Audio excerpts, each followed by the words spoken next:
வணக்கம். சேலம் திமுக வேட்பாளராக செல்வ கணபதி அறிவிக்கப்பட்டு கடந்த 3 தினங்களாக பிரச்சாரத்தை மேற்கொண்டு வருகிறார். இந்த நிலையில் கடந்த திங்கட்கிழமை வேட்புமனு தாக்கல் செய்தார். இன்று வேட்புமனு தாக்கல் செய்தவர்கள் மீதான பரிசீலனை இன்று காலை முதல் சேலம் மாவட்ட ஆட்சியர் அலுவலகத்தில் தேர்தல் நடத்தும் அலுவலர் மாவட்ட ஆட்சியருமான பிருந்தாதேவி தலைமையில் நடைபெற்றது. இதில் 39 பேர் அதாவது வேட்புமனு தாக்கல் செய்துள்ளனர். அவருடைய ஆதரவாளர்கள் மற்றும் வேட்பாளர்கள் என அனைவரும் கலந்து கொண்டனர். இந்த நிலையில் திமுக சார்பில் போட்டியிடும் வேட்பாளர் செல்வ கணபதி அவர்களின் வேட்புமனு நிறுத்தி வைக்கப்பட்டுள்ளதாக தகவல் வெளியானது. 2 காரணங்களை மேற்கோள் காட்டி அந்த வேட்புமனுவானது நிறுத்தி வைக்கப்பட்டுள்ளது.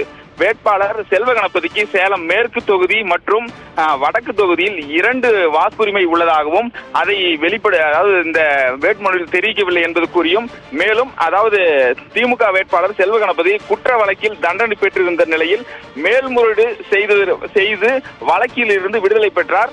விடுதலை செய்யப்பட்டதற்கான ஆவணங்களையும் இந்த வேட்புமனுவில் தாக்கல் செய்யவில்லை என்று கூறி அந்த வேட்புமனுவை தற்பொழுது நிறுத்தி வைத்துள்ளனர். அவருக்கு பதிலாக மாற்று வேட்பாளராக எடப்பாடி பகுதியை சேர்ந்த சம்பத் என்பவர் கடந்த சட்டமன்ற தேர்தலில் போட்டியிட்டார். தற்பொழுது சேலம் நாடாளுமன்ற தொகுதிக்கு மாற்று வேட்பாளராக அவரும் வேட்புமனு தாக்கல் செய்திருந்தார். தற்பொழுது அவருடைய மனு ஏற்கப்பட்டுள்ளதாக தகவல் வெளியாகியுள்ளது. தற்பொழுது அதாவது சேலம் நாடாளுமன்ற தொகுதி திமுக வேட்பாளர் செல்வ கணபதியின் வேட்புமனு நிறுத்தி வைக்கப்பட்டுள்ளது. அதிகாரப்பூர்வமான தகவல் நிறுத்தி வைக்கப்பட்டுள்ளது. மீது அதாவது சம்பத்துடைய மனு தற்பொழுது ஏற்கப்பட்டுள்ளதாக அதிகாரி தரப்பில் கூறப்பட்டுள்ளது. நாடாளுமன்ற தொகுதியின் சேலம் திமுக வேட்பாளர் முன்னாள் அமைச்சராக இருந்தார்.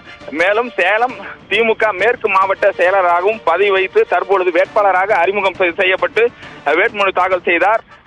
2 சட்டமன்ற தொகுதிகளில் செல்வ கணபதி வாக்குரிமை இருப்பதாகவும், சேலம் வடக்கு சேலம் மேற்கு தொகுதிகளில் 2 வாக்குரிமை உள்ளது. சேலம் வடக்கு தொகுதியில் பாகம் எண் 99 வரிசை எண் 551 126 412 6 என்ற எண்ணில் ஒரு வாக்கும், சேலம் மேற்கு சட்டமன்ற தொகுதியில் பாகம் எண் 181 179 92 79 என்ற 2 இடங்களில் வெவ்வேறு வாக்குரிமை உள்ளதாலும் இந்த மனுவானது தற்பொழுது நிறுத்தி வைக்கப்பட்டுள்ளது.